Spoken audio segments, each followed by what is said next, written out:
Yo, what's good, you sexy mother people? Welcome back to Hinging It, where the YouTubers are attitude. I'm Jared. Hey, yo, it's June. You know what that means. It's time for season 6 of the hit Canadian series, Letterkenny. I'm talking a little bit more quiet because my cat is right there sleeping, so I don't want to disturb him. He's just watching Jungle Fury, and he's just like, nah, I'm taking a nap now. So, yeah, there's that. But, yes. We're here to talk about season 6 of the series, Letterkenny. You know, we've been going through the seasons monthly. You already know the drill by now. So, for now, just be sure to give this video a like, share, subscribe to the channel, hit the little bell icon, notify when post videos, and go live. Follow us on streets, which got good news for 8 years.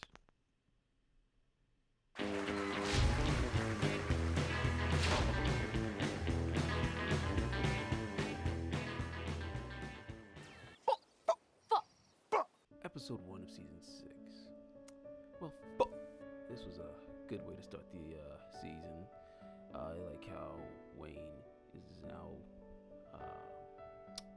making this new relationship, long distance one, between him and his new French love, Marie-Fred, making it work. You know, they go to each other's towns. He goes up to Quebec. She comes to Letterkenny. It's nice. I like how we start off. People just starting shit just because he's from Ontario and then Quebec, and he's like, fuck around, you're gonna find out I ain't the one. Because they fucked around with his truck. You don't fuck with his truck, because well, they learned the hard way.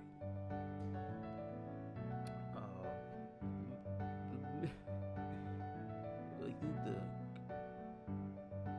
ongoing point of this episode is McMurray's story about this dude he sees in the airport. He's on the urinals, who's, you know, got one hand on his dick, rocking a piss, and the other hand's on his iPad.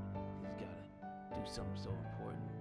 What's so important that you need to be rocking a piss but still on your iPad and in the urinals? Apparently it's so important he's got some nuclear codes or some shit. It's crazy work. But I think y'all need to watch this episode and hear the story in full. It's, you know, that guy, you know, the world is at stake. It was up to one dude rocking a piss in a bathroom urinal. He had his iPad and everything, so shit. God.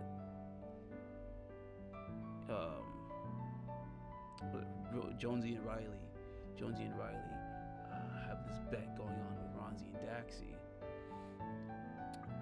Who can take down more? Like, obviously, can Jonesy and Riley take down more women? Can Ronzi and Daxie take down more dudes? Like, I mean, shit.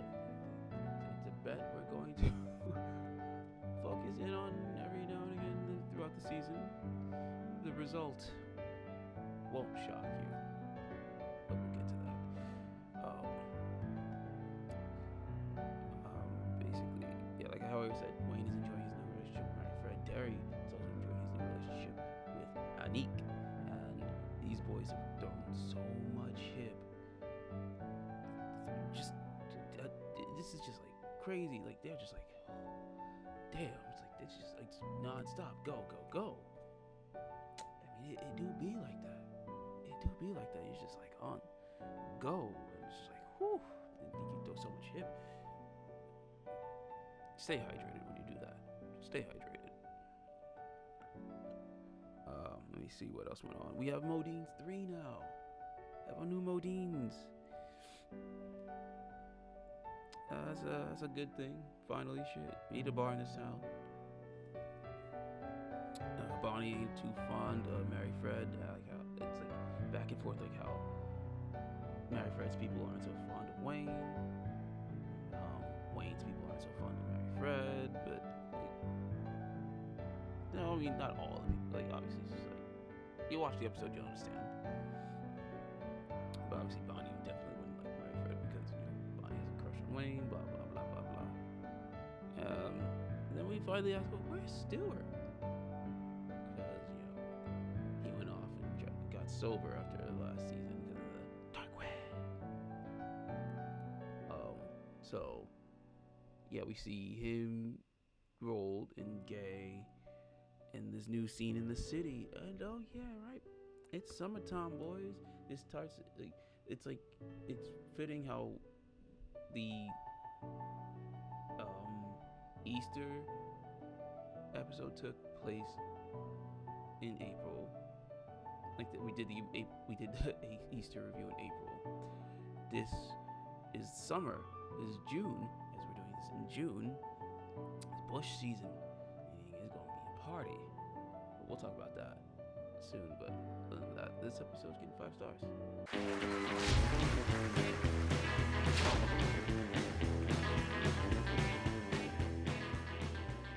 Fuck you, Shorsey! Episode 2. Wayne has to come to grips that Gus, the face of Gus and Brew, is he's gay. And obviously Wayne don't have a problem with that. He just it took him for a bit. It took him for a bit because it's like, you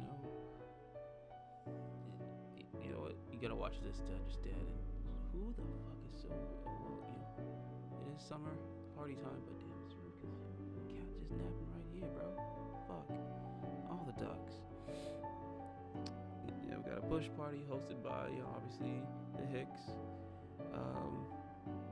This episode featured one of the best chirps from Shorsey. I think it was what made me want to watch this show. One of the things that made me want to watch the show was this banter, this specific chirp between Shorsey, Jonesy, and Riley. And then also in the same episode with Wayne. Wait, was this episode? No. It was the same season, but I'll get to that. Nah, I don't want to spoil that just yet. But yeah, no, there was a Shorsey chirp with Jonesy and Riley that really made me like, yeah, I'm gonna check this shit out. This shit's funny as fuck. Stu Rolling Gay. They are sober, like I already mentioned, and they're still selling drugs, but this time it's like more like helpful drugs to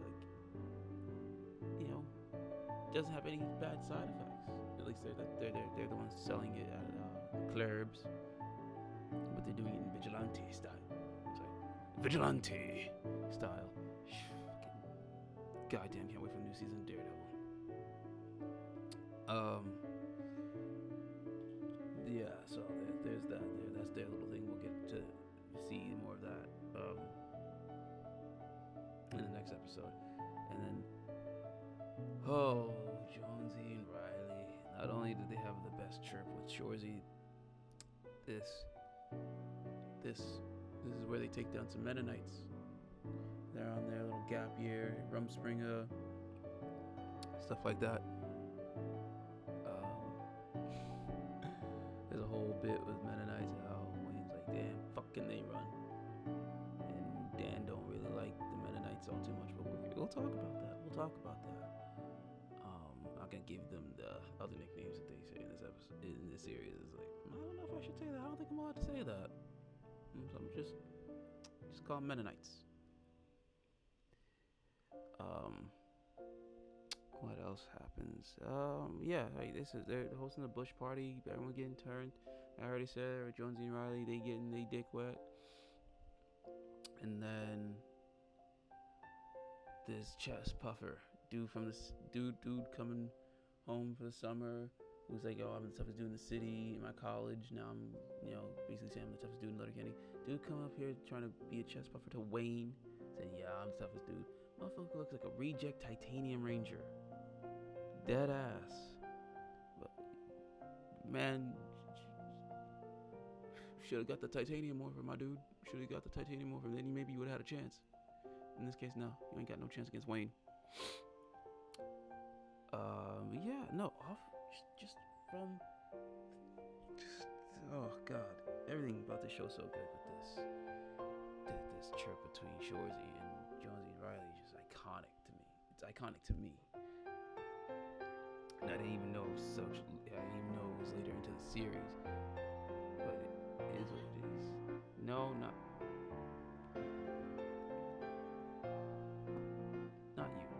you. You go and save the world with those codes.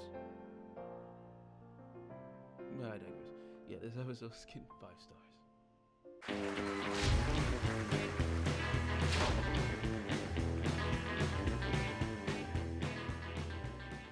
Breakfast.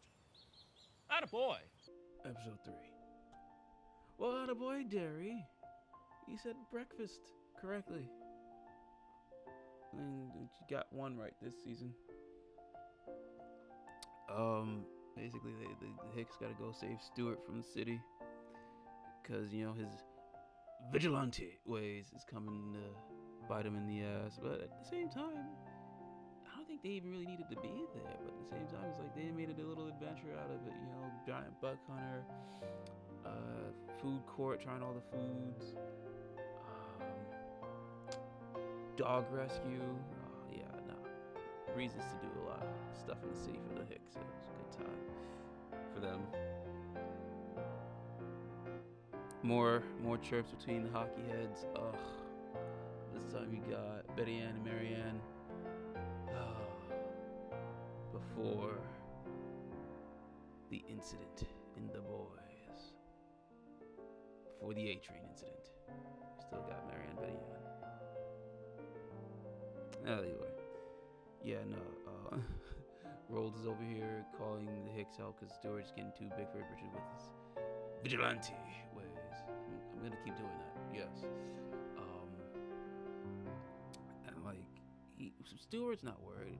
Stuart and Gay ain't worried about these clowns, these city putzes, because the way they're using the grammar on these threatening notes. Obviously, it makes it more threatening because they don't know what they're just illiterate jackasses. But it's like got rolled all just worried and shit. But you know, Stuart's got his priorities set. He's like, nah, we doing our thing, and you know, him and Gay, it's like, it's that good fucking.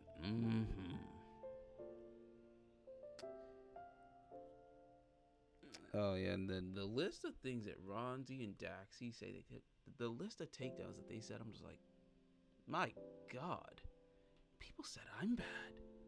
Like, people said I'm bad. Yeah, I mean, I'm no slouch, don't get me wrong, but like, my God, that's some shit. Like, that's some shit, man. Golly. And then Jonesy and Riley stepped their shit up, but we're gonna get into that. We'll get to that. But yeah, you know, Hicks come. They come to the aid of Stuart and them, but it seems like it wasn't even really needed. But you know, it seems like the heat was on them too much that Gay was like, look, we did our thing, but we gotta take a break for a while. It's like, damn, I hate seeing her leave. But you know, it is what it is. Back to the status quo, I guess. You know, Skid's back in, going back to Letterkenny. Oh. Well, hello there. My cat. You chilling? Okay. Yeah, no, this episode is still fantastic. I enjoyed this little arc of Stuart being a vigilante. Right, you enjoyed that? And, you know, just enjoy seeing Gay whenever she's on. She's great. Plus it gives us this episode gives us that quote of that good fucking That's more of like in the later seasons type of stuff. And yeah, again, Mary Ann, Betty Ann still here before the A-Train incident. Good shit. Yeah, well, and they had cute puppies. Let's have cute puppies. Cute puppies. Yeah, 5 stars.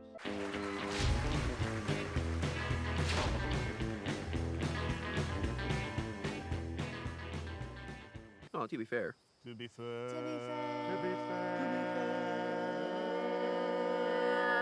Episode 4. Alright, so this is the debut of the Dicks. It's Dicks with a Y. Noah and Anita Dick, actually. Hilarious. Just everything about this is hilarious. They're the Mennonites that we'll be seeing for the remainder of the series. Anita Dick actually is played by Rick Grimes' wife from Walking Dead. And I was like, really? One's on The Boys, one's on Walking Dead. Yo, the actors that be up on this show, they get some heavy hitters. They be getting some heavy hitters up in this show. And I'm just like, damn, crazy. So I mean, if you're a Walking Dead fan, you see her, you're just like, oh, okay, that's what's up. Yeah, they're looking for their Mennonite daughters that were with Josie and Riley. So they're going around. First, obviously the Hicks, and they're like, oh, go check Josie and Riley, and then like, oh, you can check with they checked with Stewart in them first, or then with Glenn. Either way, everything the banter between the Mennonites and everyone in the town is great, hilarious. Especially when them and Glenn is like, oh, okay, they're on the same level with each other type shit. Let's see what else. Dan don't really care much for the smell. I was about to say what he calls them. He don't care much for the Mennonites because he had this crush on a Mennonite woman named Lavina Dick. Oh, these dick jokes, and they'll never stop. Dan. No, Dan had a huge crush on Lavina, but didn't work out, and that's why he was just mad. But yeah, he'll tell you why. He'll tell you why in this episode. Yeah, so the kids, they're back at it. They're doing their thing, at the store, dancing and whatnot, peddling. And yeah, the start of this episode, the opening dialogue really is just about this Jehovah's Witness saying about differently, like how we say about. They say a boat. Well, no, he says a boat. And obviously they also make fun of how we would think that everyone in Canada would say a boot.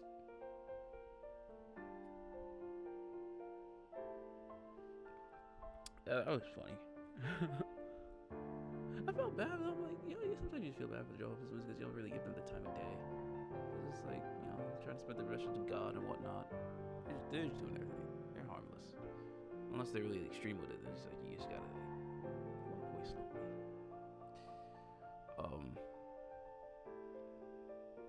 Yeah, no, another good episode, another great episode. It's establishing more stuff for the series. We're moving forward, and we're already halfway done with the series. We're still getting more and more. It's crazy. And I'm thinking about 2-3 seasons was when we're gonna start getting close to the spin-off timeline. But we'll talk more about Shorsey, the series itself, next year. But this episode's gonna get 5 stars.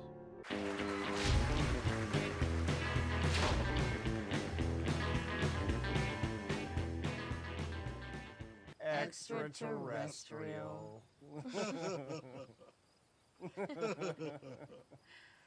Fuck you, Terry. Episode 5. Man, my boy Derry down fucking bad because he's all over here insecure about Anik. Which in the next episode, that's a valid reason to be insecure, but the insecurities is what kind of fucked it. I'm not gonna lie. And yeah, it's a damn shame. It's a damn shame. But yeah, we start off this episode talking about rapping and using different animal sounds for rappers. We first mentioned DMX. DMX. It's just good to hear DMX. Here we're mentioning DMX here, so that's good shit.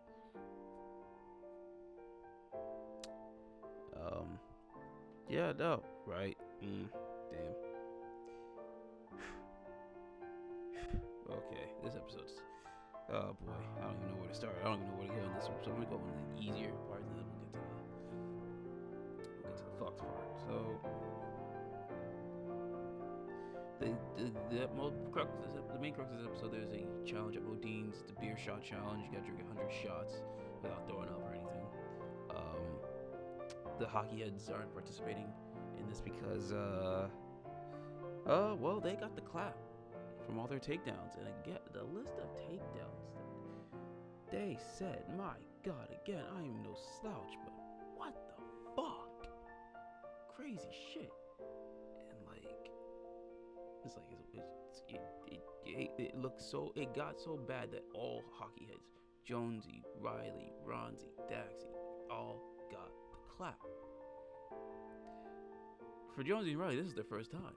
Ronzi and Daxie is like, well, yeah, here we go again. I'm like, what in the fuck? What in the fuck? Like, my God. I had no words to that. I was like, yeah, well, I mean, yeah, yo, you're not really, you're clearly not doing much to protect yourselves. I guess. I don't know. Maybe you need to learn from RJ, be a little bit more, chill with it. Be too, well, in this case, he's teaching Leo not to be so Theo. He's teaching Theo not to be so uptight. But, is what it is there. Yeah, so then we get the McMurrays. Oh, God damn it. We learn about Mr. McMurray's boys trips to down, Coon, Puco, Macon, Keiko, Miami, Vegas, hard. Oh God, I don't even want to talk about it. But this is one of the other clips that's like so memorable to me, and it's just like now hearing the full context behind it, it's just like, oh, good Lord, good fucking Lord, no. Like, it's so wrong that Wayne and Derry had to get hit just because, just from them quoting McMurray, they still got hit because the shit was so fucking bad. And it's just like, they're like, where's Mr. McMurray? Different strokes for different folks now. Yeah, you know what I'm saying? It's the title of this episode. I mean, Mrs. McMurray ain't no better, apparently, but I'm not gonna get into that either. So, that, McMurrays are wild folk. We all know they're part of the lifestyle, but wow. Fucking wow. Okay, then.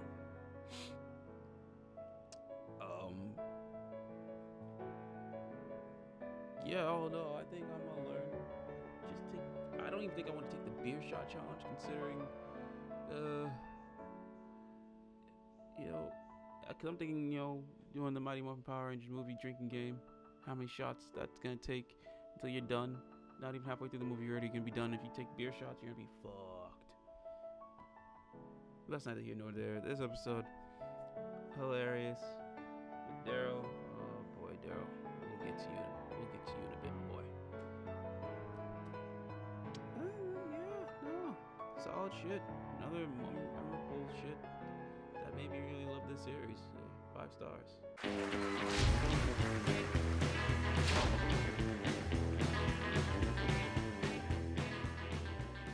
Pitter patter. You. Episode 6, end of the main season. Hey. I don't know what my cat is doing. Either way, you chilling? Good. Yeah.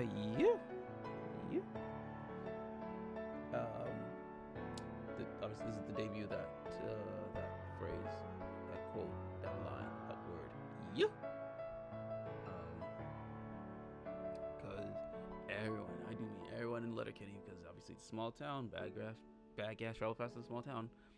And racy Instagrams travel even faster because everyone sees Annick's Instagram. Everybody just whack into that shit. That's crazy. Everybody, I mean everyone whacking that shit. Well, Rose whacking it to Stuart whacking it. Other than that, like almost everybody's whacking it to Annick's Instagram. And Daryl's just like, fuck. Like, poor Derek. God damn. You got too insecure. Like you was doing so well. You was doing so well, and you fucked that up. And now look what happened. Everybody in Letterkenny has seen your girl's sexy photos.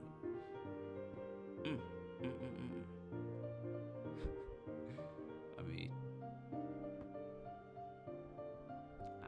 I'll tell you, man. Will Snipes, Sally boys, dirty fucking dangles, boys. Like, goddamn. Yeah. Obviously, we'll be seeing more. And obviously, even though it's not working out with Daryl, we'll see more of Anique throughout the rest of this franchise. And the term, this phrase, yeah, comes from Scotty Wallace, but no one really brings him up because he hangs with poor companies, and as you can see, yeah, he might be the third man on the ostrich, and I don't want to think it's almost not worth thinking about.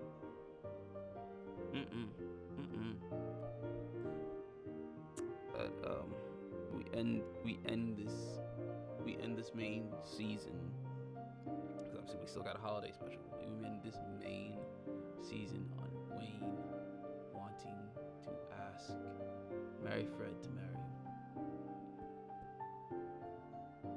Hey, shit, you know, 'cause everybody in town sees like, yeah, this is a good one you got there, good buddy. I'm like, yeah, you know, like, yeah, out of all the women, yeah, I mean, I'm more still Team Rosie, but that's just me. But Mary Fred, yo, we've all had that Mary Fred in our lives. We've all had a Mary Fred in our lives, so yeah, I get it. They complement each other so well this season. You know, like I said, it's like what, 6 episodes on the main side of the season, so it's like you don't really see much, but like what you see, the way they banter with each other, the way it's like they build each other up. You know, it's like yeah. After Rosie, you didn't think he could find someone like that. He did. Nice little sweet girl from Quebec, and it's like she over here teasing him, trying to learn alphabet in French, and then you got him trying to teach her English words like leopard, salmon, almonds. But the way she says it is different. Obviously, it's still so cute. It's like their relationship is so cute, so nice. Oh man, I love love, man. But we'll get into that more in the next episode. For now, this episode and this season gets 5 fucking stars, and obviously the music continues to slap. If you're not listening to the music of Letterkenny, you're not doing it right. You gotta listen to the music.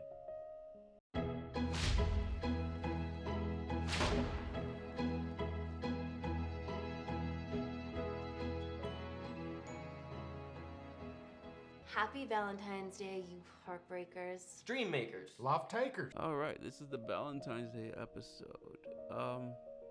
Honestly, now I think about it, with all the holiday specials, should have been done differently. But at the same time, I think it's better to do it in release order, because like with the holidays, it's like continuity and whatnot. They throw some curveball, like they'll throw some bits of the continuity from the season that had just passed. Let's go into further into the episode. But yeah, this is just a Valentine's Day episode. You got that lady that was trying to help Wayne in like season 2 with her too hot, too cold, to just right little dating service. Now she's doing speed dating, and like Wayne ain't taking part of this shit because he's like, nah, fuck all this. You can get me for Halloween. You got me for Easter, Christmas. Obviously, love Christmas. Valentine's Day. Yeah, he's like, you got me for St. Patrick's Day. St. Patrick's Day, cool. Easter, cool. Halloween, cool. Christmas, love. This, nah, I'm out. So it's just him at the bar having a beer with Stuart. They're finding a common ground. Like, they have things in common. Hick and the fucking Skid have things in common. They hanging out at the bar, hanging out at the rink, and it's just them. And you got Glenn there because he's the sober, he's a designated sober guy. So yeah, that's like, it's weird to him, just like, oh, what the fuck are we doing? This is so weird. But you got Wayne and Stuart hanging out. You've got. Oh, yeah, that's right. Jonesy and Riley got the clap again. God damn, bruh. Like I said, how I said things from the previous season that just passed just bleed into these specials. There it is. Them getting the clap, and you got Ronzi and Taxi taking it down rolled because they're all the gays got. Holy fucking shit. Yeah, you got Katie, Dan, and Daryl at the speed dating thing. There's like, everybody knows everybody there though, because you got them, you got Gail, Ronzi, Daxie, Jonesy, Riley, Coach. I want to say the McMurrays were there. That shit wouldn't really surprise me. But yeah, anywho, the Leeler. This is simple, still a good episode. Fantastic season overall. Fantastic special. Just because it's like, this series is just so fucking good. And if you haven't already, get yourself a fucking puppers. Get yourself some Gus and Brew. And just jam out to the entirety of this series.